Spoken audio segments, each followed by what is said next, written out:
ఇప్పుడు నేను ప్రభుత్వం విషయంలో మొట్టమొదట బీఆర్ఎస్ నాయకులు ఇది 3 నెలలు కూడా మనుగడ సాధించారు, మేము పడగొడతామని బీఆర్ఎస్ వాళ్ళు చెప్పారు. శాసనసభలో ఉన్న కడియం శ్రీహరి గారు లాంటి వాళ్ళు, కేసీఆర్ కూడా అంతర్గత సమావేశాలలో ఈ ప్రభుత్వాన్ని మనుగడ సాగనీయము, పడగొడతామని బీఆర్ఎస్ వాళ్ళు అన్నారు. సేమ్ డాక్టర్ లక్ష్మణ్ గారు బీజేపీ నాయకులు కూడా ఈ ప్రభుత్వం పార్లమెంట్ ఎన్నికల తర్వాత పడిపోతుందని వారు అన్నారు. వీరి దగ్గర ఉన్నది 39, వారి దగ్గర ఉన్నది 8. ఏ లెక్కలు కూడినా కూడా వీళ్లకు లెక్క కుదరదు. వాళ్ళిద్దరు కలిసి మా ప్రభుత్వం మీద కుట్ర చేస్తే తప్ప వాళ్ళు అనుకుంటున్న కార్యాచరణ అమలు జరగదు. మరి ప్రజలు ఎన్నుకున్న ప్రభుత్వాన్ని పడగొడతామని ప్రతిపక్ష పాత్ర పోషించాల్సిన వాళ్ళు, ప్రజలు ఇచ్చిన తీర్పును గౌరవించాల్సిన వాళ్ళు ఇద్దరు ఒకే రకమైన రాగం ఎత్తుకుంటున్నారు. ఈ ఒకే రకమైన రాగం ఎత్తుకుంటున్నప్పుడు ప్రజలకు వివరించాల్సిన బాధ్యత మాకు లేదా? ఒకవేళ ప్రజలు ఎన్నుకున్న ప్రభుత్వాన్ని పడగొడితే చూస్తూ ఊరుకుంటామా? ఇది సహించేదా?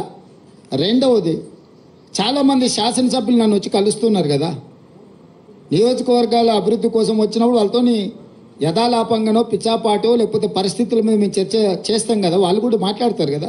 వాళ్ళు స్పష్టంగా చెప్తున్నారు, సార్ మా వాళ్ళు కూడా మనము బీజేపీ కలిసిపోతున్నాం, ఎన్నికల తర్వాత మన ప్రభుత్వం వచ్చేస్తుంది, మీరెవ్వరు చింతించకండి, మళ్ళీ మనదే అధికారం అని కొంతమందికి ఆల్రెడీ మంత్రి పదవులు కూడా హామీలు ఇచ్చేస్తున్నారు, వాళ్ళు చెప్తున్నారు అని వీళ్ళకు పైత్యం ముదిరింది సార్.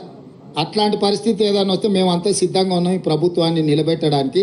ఇన్నాళ్లకు ముఖ్యమంత్రి శాసనసభ్యులను కలిసి నియోజకవర్గ సమస్యలు వింటున్నాడు. మేము అందులో ఉన్న 10 ఏళ్ళలో మేము ఎన్నడూ చూసిందే లేదు సార్, నువ్వు టీవీలలో తప్ప మా బాధ మా గోడు విన్నదే లేదు. ఈ మాత్రం స్వేచ్ఛ ఉంటే స్వేచ్ఛ ఉన్న ప్రభుత్వాన్ని మళ్ళీ వదులుకొని నిర్బంధాలు తెచ్చుకుంటామా సార్?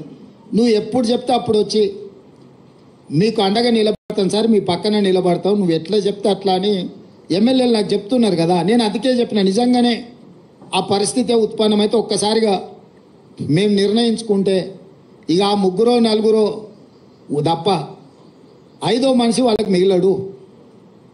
కాబట్టి ఇప్పటికైనా ఇట్లాంటి అతి తెలివితేటలు ఇంకా మానేయాలి. మేము ప్రజలు ఇచ్చిన తీర్పును గౌరవించి ఒక మంచి పరిపాలన అందించాలని పాలన మీద మాత్రమే దృష్టి పెట్టినాము.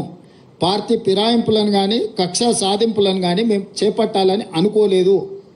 అందుకే వచ్చిన మొదటి రోజు నుంచి రోజుకు 18 గంటలు మేము, మా మంత్రులు, మా ఎమ్మెల్యేలు ప్రజలకు అందుబాటులో ఉండి ఒక మంచి పరిపాలన, తెలంగాణ మోడల్, వైబ్రెంట్ తెలంగాణ దేశ ప్రజలకు చూపించాలనే ప్రయత్నం చేస్తున్నాము.